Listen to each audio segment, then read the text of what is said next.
Wat is daar wat baie belangrik is vir die lewe wat geld nie kan koop nie? Wel, hier is een ding, vryheid.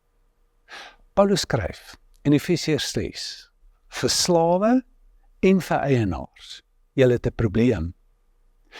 En dit is julle slawe mentaliteit.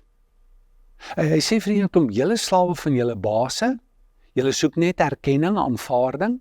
Hy sê vir die baase, julle slawe van julle werk. Julle wil net beheer, meer kry, meer bereik in die lewe. Albei is slawe. Nou die slawe het besef, ons is slawe. Hulle was bietjie verkeerd met die dinamika en waaraan hulle regtig verslaaf is. Maar die baase en die eienaars was nie so bewus daarvan dat hulle 'n probleem het en dat hulle slawe is nie. En dit is vandag nog so. Ek meen, om verslaaf te wees in jou werk is iets waarvoor jy applaus kry. Jy is verantwoordelik. Jy's 'n presteerder. Jy's 'n baas, jy het 'n posisie. Jy kry so baie daardeur. Maar eintlik verloor jy jouself in jou werk. En dit kan 'n minor verslawing wees. Net soos wat dit is aan enige ander substans, soos alkohol byvoorbeeld. Wat nie net jou eie lewe nie, maar die om jou se lewens raak. Hier is 3 groot eienskappe van 'n minor verslawing. In die eerste plek, daar's die wet van verminderde opbrengs. As jy het alles gedoen wat jy geglo het, ek moet net dit doen. As ek net dit gedoen het, dan sal ek gelukkig wees, dan gaan ek afskakel en gaan dit beter gaan.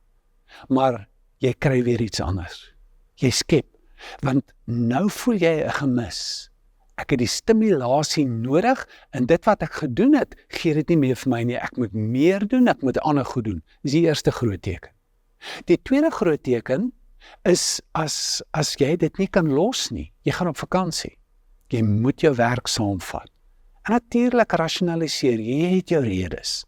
As ek dit nie doen nie, wie gaan dit doen? Hierdie goed is so belangrik is en ook net ek kan dit doen. Jy het jou redes. Maar die waarheid is, jy kan dit nie los nie.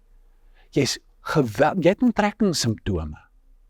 Die derde groot ding is, as die mense om jou begin te kla. As die gesin begin te sê, jy lewensmaat begin te sê, dat, maar jy werk die hele tyd, jy's nie hier nie, jy's nie teenwoordig nie. Dis groot rooi ligte.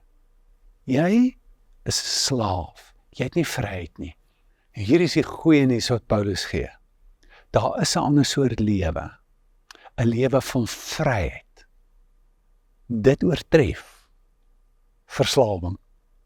En dit gebeur saam met ander mense. Hy skryf vir die brief aan 'n gemeenskap. Mense wat in 'n gemeenskap saam met mekaar die lewe deel.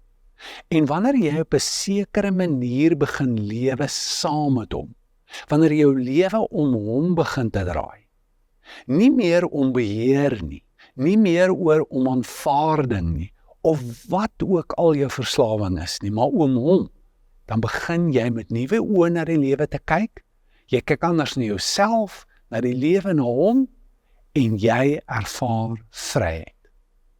Paulus, Engels, Galasiërs 3 sê, it is for freedom that Christ has set us free. Kom ons bid saam. Vader, dankie vir die lewe wat U vir ons gee.